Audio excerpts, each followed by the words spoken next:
check out that Soul Train line now. The Soul Train gang to the music of Earth, Wind, and Fire and Mighty, Mighty.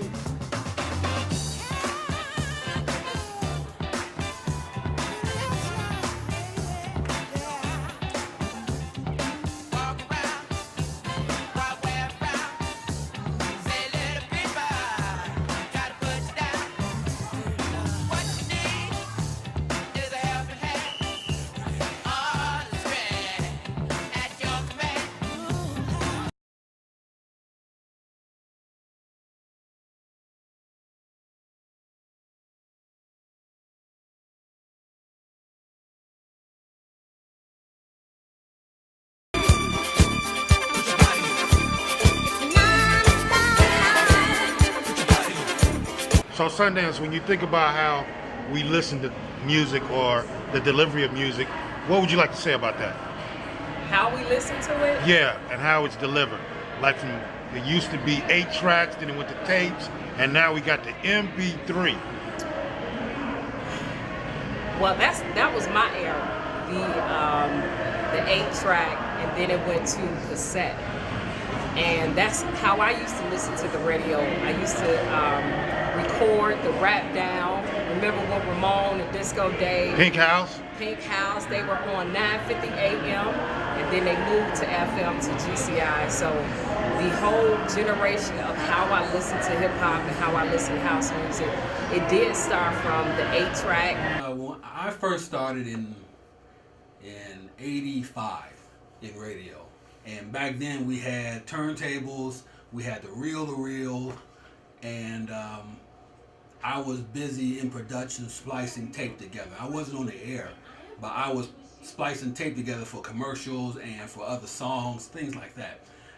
I knew I was heavily invested in that reel tape because every time I cut my finger, my fingers would bleed onto the tape. That's how I knew I was deeply invested in that material. 8-tracks were good. They were fun if you learned how to trick them. And what I mean by that is there's so many clicks to get back to your favorite song. So I had Marvin Gaye's What's Going On. And when I would play that on the 8-track, I knew how many clicks to get back to What's Going On.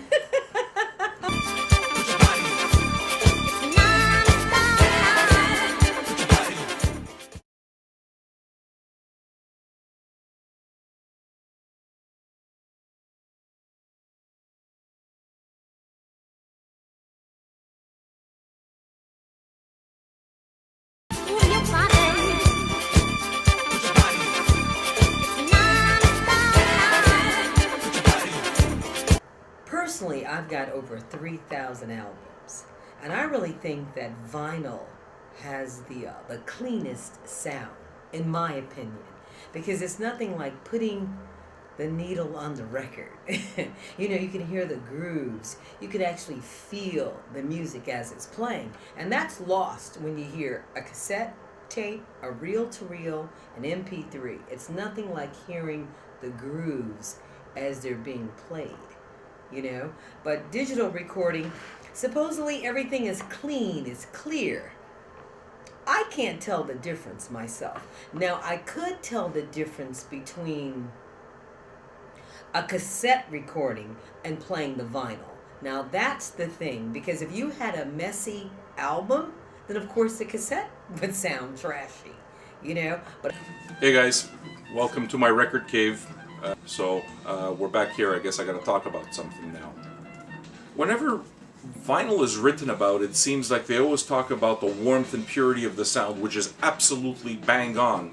It's true. But the thing is I think that what makes vinyl more alluring than an MP3 is a lot more than that. Okay, so I'm gonna try to explain what the allure is for me. It's kind of just the fact that, you know, you're grabbing the vinyl and you're kind of picking it out, right? And, you know, opening it up and checking out all the art and stuff. You grab the record and you pull it out and, you know, you check it out. Again, some records are heavier than others. Others are paper thin, right? So it's not the same experience at all. There's all kind of these little sensory things that go into the whole idea of putting on a record. Now, I still have my LPs. I still have them because I think there's a certain quality in that sound of an LP that you won't find on an MP3. I'm real particular when it comes to sound like that. So I do keep a Technics 1200, and I keep my turntable, and I find me some needles every once in a while, and I play my records.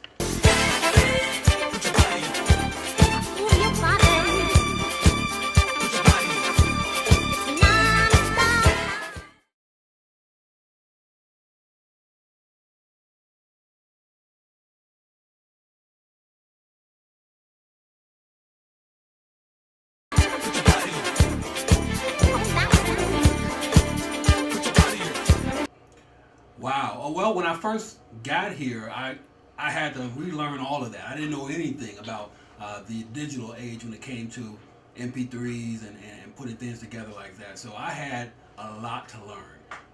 Sound waves and trying to mesh them together, separating sound. I had to learn all of that. So once I got the hang of that, probably in the when I first started coming to Kennedy King back in the early, maybe 2010, something like that. That's when I started to get that transition, started to learn that. So yeah, it was hard at first because, you know, I was in the Stone Age back then. I didn't know much about